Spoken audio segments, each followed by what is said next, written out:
Sir मैंने नाम किसी का नहीं लिया सर, आपने उड़ता तीर क्यों पकड़ लिया? इनको मेरा हुआ ऐसा है कि मैं ही दिखाई पड़ता हूं कि इसमें क्या रखा है, देखे है जो तू आन के पास, बदगुमा वहम की दारू नहीं लुकमान के पास। सभापति महोदय, तमिलनाडु से ही डॉक्टर एपीजे अब्दुल कलाम थे और मैं सारे सदन से कहना चाहूंगा, डॉक्टर कलाम का नमाज जनाजा और याकूब मेनन का नमाज जनाजा एक ही दिन हुआ। कितने लोग याकूब मेनन के नमाज जनाजा में गए और कितने डॉक्टर कलाम के नमाज जनाजा में गए? डॉक्टर कलाम मेमोरियल पे कितने लोगों की फोटो है, दिखाएं मुझे, सोशल मीडिया पे पोस्ट की हो। मगर अफजल हालात का मारा था, आपके एक मंत्री का ऑफिशियल ट्वीट है, वो इस सदन के सदस्य नहीं तो मैं नहीं बोल रहा हूं। याकूब मेनन की जुडिशियल किलिंग हुई, आपके एक नेता का, मिनिस्टर का ऑफिशियल ट्वीट है, सदन के सदस्य नहीं है इसलिए नहीं बोल रहा हूं।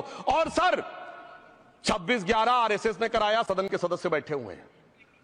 हाफिज साहब और सुनिए, जाकिर नायक शांति का मसीहा सदन में सदस्य बैठे हुए हैं। सर किसने जोड़ा? मैं नहीं कह रहा हूं जोड़ा, हमने किससे जोड़ा मैं बताना चाहता हूं।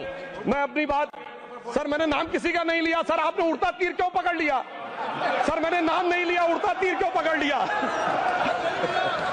सर मैं पूरी बात करूं, सर मैं कहना चाहता हूं, हमारी सोच मुस्लिमों के बारे में और इनकी सोच में क्या अंतर है। देखिए, जिन लोगों ने मुस्लिम हिस्ट्री नहीं पढ़ी उन्हें मैं बताना चाहता हूं। एक दो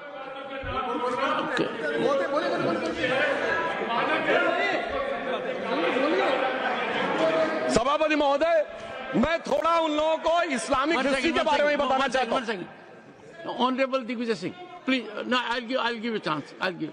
ऑनरेबल दिग्विजय सिंह जी। माननीय सभापति महोदय, जो माननीय सदस्य ने बात कही है, मैं सुन रहा था डॉक्टर त्रिवेदी जी की बात। उन्होंने कहा था ऐसे ऐसे ऐसे मुसलमान हम लोगों के साथ है और वैसे वैसे मुसलमान इन लोगों के साथ है। बात यह है कि आपने जिस तरह से इस पूरी बात कही है, ये घोर आपत्तिजनक है, अपमानित करती है, और जो माननीय सदस्य ने भी मेरे बारे में भी कहा है, मैं उनकी निंदा करता हूं। Honourable home minister, honourable home minister, honourable home minister, एक second okay, one second, your mic will be on. जी महोदय, मुझे ये सब कहने की जरूरत नहीं है, लेकिन जो गुजरात में दंगे और फसाद हुए, कौन कौन उसके लिए जिम्मेदार थे बताइए। ऑनरेबल होम मिनिस्टर,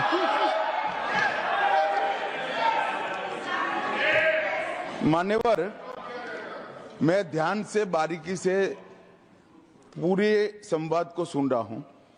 माननीय सदस्य सुधांशु जी ने दिग्विजय सिंह का नाम नहीं दिया, अब वो खड़े होकर कहे मेरे बारे में कहा, इससे साबित हो गए।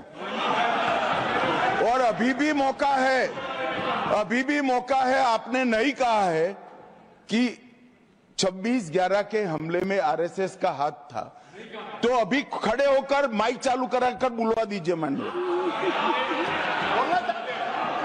और आपत्तिजनक बात है, मैंने ये बात कभी नहीं कही है, ये आप लोगों का प्रचार है। मेरी आपत्ति इस बात की थी कि सभी माननीय सदस्य ने और बात कही है कि अब हमारे तरफ ऐसे ऐसे मुसलमान थे और वैसे वैसे मुसलमान हम लोग की तरफ थे।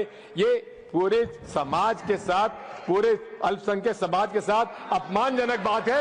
और माननीय सभापति महोदय, आप बताइए, माननीय गृह मंत्री जी, आप वहां पर थे, गृह मंत्री थे जब दंगे हुए थे, तो आप लोगों का क्या रोल था, ये जन जाहिर करें। ऑनरेबल होम मिनिस्टर, इनको मेरा हुआ ऐसा है कि मैं ही दिखाई पड़ता हूं। आपकी सुनिए, अब सुनिए ना दिग्विजय सिंह, सुनिए, एक मिनट सुनिए। दंगे शांत होने के बाद 18 महीने के बाद मैं गृह मंत्री बना, दंगा हुआ तब मैं गृह मंत्री नहीं था। सुधांशु त्रिवेदी, संदर्भ में किसी का नाम नहीं लिया।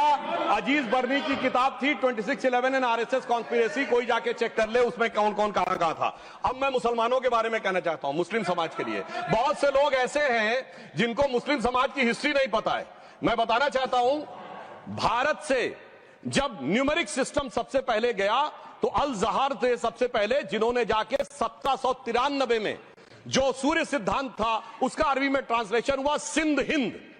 और हम बता रहे हैं हम किस तरह के मुस्लिम को साथ रखते हैं। डॉक्टर कलाम से बड़ा आलम इस्लाम में साइंसदान नहीं हुआ, और आरिफ मोहम्मद खान साहब जो बिहार के गवर्नर हैं, उनसे बड़ा आलिम फाजिल मुसलमान आज सियासी जमात में तो नहीं होगा, ये मैं दावे के साथ कह सकता हूं। मगर मैं बताना चाहता हूं सर, उसके बाद उन्होंने एक किताब लिखी, एक सर 10th सेंचुरी के मुस्लिम राइटर थे जिन्होंने किताब लिखी, उसका नाम था the compendious book of balancing and completion according to Hindu calculation, जिसको शॉर्ट में अल जब्र कहा गया, और वहां से अलजबरा निकला, और सर उसके बाद अल ख्वारिज्म आया।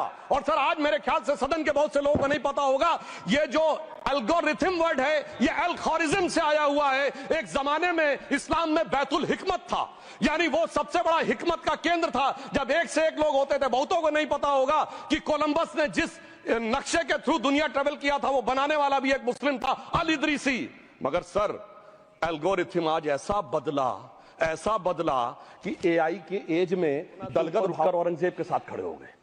सर ये एल्गोरिथम किसने बदल दिया, ये मैं बताना चाहता हूं। इस पे थोड़ा सोचने की जरूरत है, इसलिए मैं कहता हूं मुस्लिम पॉलिटिक्स की सोच क्या थी, हमने किन मुसलमानों का साथ दिया है, मैं बताना चाहता हूं सर। वीर अब्दुल हमीद की शहादत की 50वीं वर्षगांठ 2015 में हुई।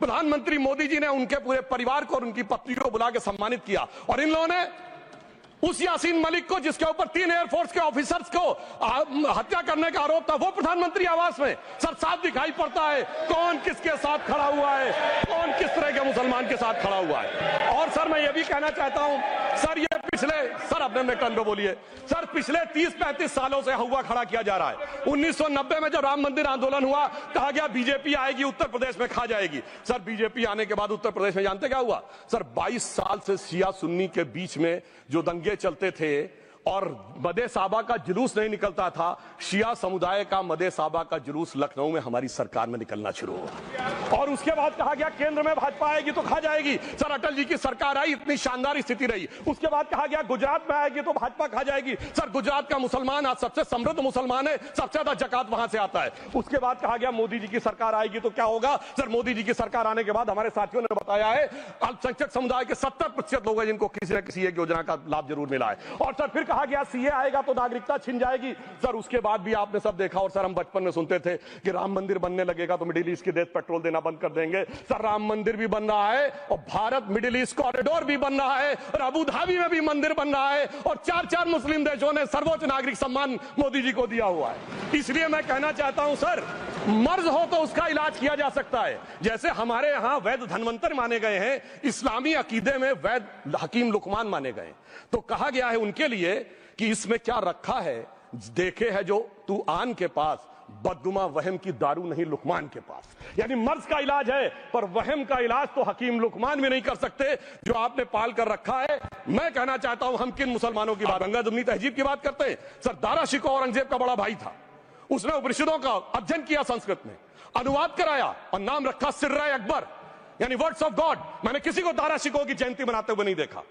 मैं पूछना चाहता हूं बेगम बीबी ताज, उनके घर पे जाते किसी ने सुना? सर ये बताइए, आलम शेख इतने बड़े कृष्ण भक्त के कवि, किसी ने सुना उनके घर पे जाते हुए? मलिक मोहम्मद जायसी जिन्होंने पद्मावत लिखा, उत्तर प्रदेश के रहने वाले, उनके घर पे कोई गया?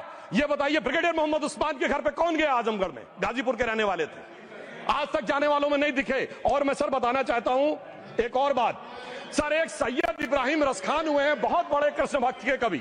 सर जिन्होंने क्या लिखा, उन्होंने कहा मेरा अगला जन्म हो तो भी मैं कृष्ण भक्ति बनना चाहूंगा, मनुष्य बनूं तो ग्वाल बाले के रूप में, और पशु बनूं तो गाय के रूप में। उन्होंने कहा मानुष हो तो वही रसखान, बसों ब्रज गोकुल गांव के ग्वारन, जो पशु हो तो कहा बस मेरो चरो नित नंद की धेनु मजारन। सर उन्होंने कहा गायों के बीच में नंद बाबा की गायों में जन्म लेना चाहूंगा। मगर सर आज एक ऐसे नेता आए हैं इस देश में जिनको गायों से बदबू आने लगी है, तो उनके लिए मुझे मेरे मन में भाव आता है सर कि श्री रामचंद्र कह गए सिया से, ऐसा कलयुग आएगा गोपालक श्री यदुवर कुल में एक ऐसा नेता आएगा जिसे बकरे कटने में खुशबू मिलेगी, गौ माता में बदबू पाएगा। रामचंद्र कह गए सिया से, कैसा कलयुग आएगा। अब सर मैं एक और बात भी कहना चाहता हूं, हम किनको मानते हैं? सर नजीर अकबराबादी को सुनिए, कृष्ण भक्त के लिए क्या कहा। सर मैं एक बोलना चाहता हूं, बुल्ले शाह ने क्या कहा? बुल्ले शाह ने कहा, अभी होली गुजरी है, उसने कहा था आज होली खेलूंगी मैं कर बिस्मिल्लाह। उन्होंने आगे कहा, अलस्तु बिरबिकुम, प्रीतम बोले, सब सखियों ने घूंघट खोले, नाम नबी की रतन चढ़ी, सुनिएगा, नाम नबी की रतन चढ़ी और बूंद पड़ी अल्लाह अल्लाह, आज होली खेलूंगी मैं, कर बिस्मिल्लाह। तो मैं भी कहता हूं अब बिस्मिल्लाह करिए और उसके बाद हमारे इस सहयोग करिए, इस सकारात्मक उसका, वरना अल्हम्दुलिल्लाह जो हम मुसलमानों के लिए और देश के लिए करना चाहते हैं उसमें हमें सफलता जरूर मिलेगी। अंत में मैं सिर्फ ये कहना चाहता हूं सर, तमाम प्रकार की बातें यहां पर हुई, सकारात्मक और नकारात्मक, मगर अफसोस की बात यह है कि 1913 के वक्फ वाल औलाद से लेके 2013 के वक्फ वाल औलाद तक इनकी फितरत नहीं बढ़ती, क्योंकि सर ये तो पार्टियां ही अल औलाद है, तो इनको तो उससे बहुत ज्यादा वो होगी। पर मैं सिर्फ अंत में कहना चाहता हूं सर, अपनी सोच बदलिए। आप जिस कश्ती पे सवार होकर इस दरिया को पार करने की कोशिश कर रहे हैं, पिछले 75 साल में नहीं कर पा रहे हैं, 10-12 साल में बहुत हिचकोले खा रहे हैं, तो कश्ती और रास्ता बदलिए। तो इनके लिए अंत में एक पंक्ति कहते हुए बात समाप्त करना चाहूंगा। इन्होंने कश्ती भी नहीं बदली, दरिया भी नहीं बदला, पर इन डूबने वालों का जज्बा भी नहीं बदला, पर है शौक सफर ऐसा, एक उम्र हुई हमने, मंजिल भी नहीं पाई, रास्ता भी नहीं बदला। अब अगर नई मंजिल पानी है, नई मंजिल की नई सुबह देखनी है, तो मैं कहना चाहता हूं आइए सबको साथ लेकर चलिए। और एक ऐसा वक्त आया है जब मैं जो हमारे किरण रिजिजू जी ने कहा था कि मैंने शम्मा जलाई हवाओं के खिलाफ, तो मैं प्रधानमंत्री मोदी जी की तरफ से कहता हूं कि हमें इल्जाम मत दीजिए, बहुत अफसोस होता है, हमें इल्जाम मत दीजिए, बहुत अफसोस होता है।